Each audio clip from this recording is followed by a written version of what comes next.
దేవుని వాగ్దానం. ఈ ఉదయకాల సమయంలో ఈ దినం దేవుని వాగ్దానం అని చక్కటి ఆత్మీయ కార్యక్రమానికి ప్రేమతో ఆహ్వానిస్తూ అందరు బాగున్నారా? పొద్దున్న లేచారా? ఉదయకాలం ఈరోజు ఆదివారం. మీరందరూ బెల్లంపల్లి మందిరం, బెల్లంపల్లి వాళ్ళు, ప్రామిస్ ల్యాండ్, హయ్యత్ నగర్ దగ్గర రామోజీ ఫిలిం సిటీ, అందరు కుటుంబాలుగా రండి. దేవుడు మనల్ని ప్రేమిస్తున్నాడు, ఆయన మనల్ని విడిచిపెట్టడు. ఈరోజు మీరు ఏ స్థితిలో ఉన్నారు? మానసిక కుటుంబ పోరాటాలు. దేవుడు ఎంత మంచి దేవుడు అంటే, నా కొరకు నీ కొరకు ప్రాణం పెట్టాడు, రక్తం కార్చాడు, మరణించాడు, తిరిగి లేచాడు, వెళ్ళాడు, మరలా మనల్ని తీసుకుని వెళ్ళడానికి రాబోతున్నాడు. మరి ఏంటి? ప్రభువుని నమ్మితే పాపక్షమాపణ, నిత్య జీవం, పరలోకం.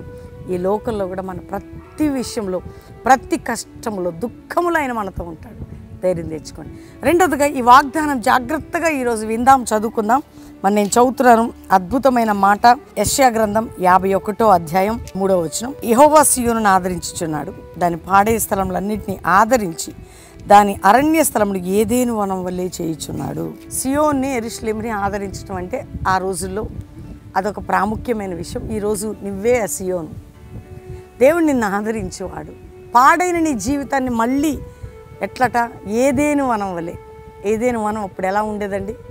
ఆదమవ్వ తప్పు కళకళలాడుతూ. నీ జీవితం కూడా అట్లా, నీ కుటుంబం కూడా అట్లా, నీ యవ్వన భవిష్యత్తు, నీ పిల్లలు, నీ భర్త, నీ భార్య, నీ అన్ని విధాలుగా దేవుడు నీతో మాట్లాడుతున్నాడు ఈరోజు. ఏదేను వనం వలె పాడైపోయిన నీ జీవితాన్ని తిరిగి కట్టబోతున్నాడు, తిరిగి నేవనెత్తబోతున్నాడు, తిరిగి ఆయన తిరిగి ఆయన నూతనపరచబోతున్నాడు. ఇక్కడ ధైర్యంగా ఉండండి.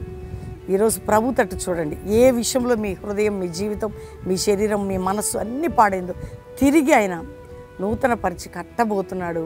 అంతేకాకుండా ఏదేను వనం వలె, ఒక శ్రేష్టమైన తోట వలె, ఒక ప్రశస్తమైనటువంటి ఆశీర్వాదాలతో నేను నింపబోతున్నాను. కాబట్టి నీ జీవితాన్ని కట్టెదను ఈరోజు వాగ్దానం. అంతేకాకుండా నువ్వు ఏదైతే అంటే ఇన్ని సంవత్సరాలు పాడైపోయింది అన్నావో అది మరలా పుష్పించబోతుంది. కాబట్టి నువ్వు ఒక్క మాట సెలవిస్తున్నప్పుడు దేవుణ్ణి అడుగు, ఏదేను వనం వల్లే నా జీవితాన్ని, మరలా నీ జీవితాన్ని నేను చిగురింపజేస్తాను. ఈరోజు దేవుని వాగ్దానం, మరలా నీ జీవితాన్ని చిగురింపజేసేదను. కాబట్టి ధైర్యంగా ఉండు. మరలా నీ జీవితాన్ని నేను చిగురింపజేసేదను.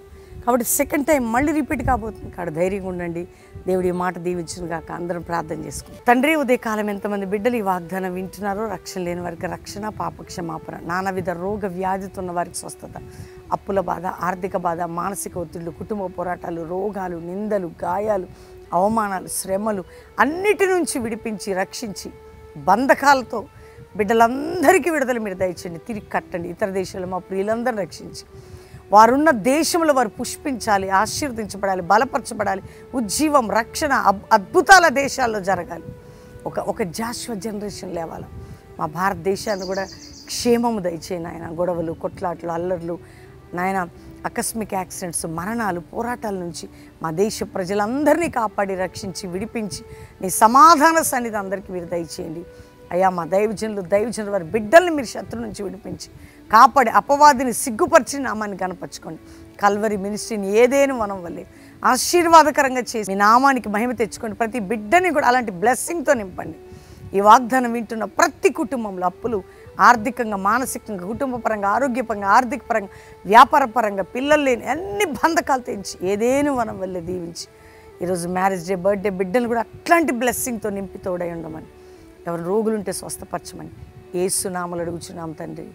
Amen, amen, amen. ఈ వాగ్దానం అందరూ లైక్ చేయండి, షేర్ చేయండి, మంచి కామెంట్స్ పెట్టండి, దేవుణ్ణి మహింపరచండి. ముఖ్యంగా దేవుని బిడ్డలారా, మరి 24వ తారీఖు అద్భుతంగా దైవజనుల సేవకురాల సదస్సు బెల్లంపల్లిలో ఉదయం 9 నుంచి 2, మధ్యాహ్నం ప్రేయర్ సెక్షన్, ఈవినింగ్ మళ్ళీ 6 నుంచి 9 చక్కటి ఉపదేశాలు, శక్తి కలిగిన ఆరాధన. దైవజనులు అందరం కలిసికట్టుగా కూడుకొని అద్భుతమైన సదస్సులో పాలు పొందుతాం. దేవుడు మిమ్మల్ని నడిపించాలి. ఈవినింగ్ గ్రాడ్యుయేషన్ సర్వీస్ కూడా ఉంటుంది. దైవ సేవకులందరికీ చక్కటి 21 దిన ఉపవాసం ముగింపులో సేవకురాలకు మాత్రమే అభిషేక ఆరాధన ఉంటుంది. కాబట్టి దేవుడు మీ అందరిని నడిపించి దీవించును గాక.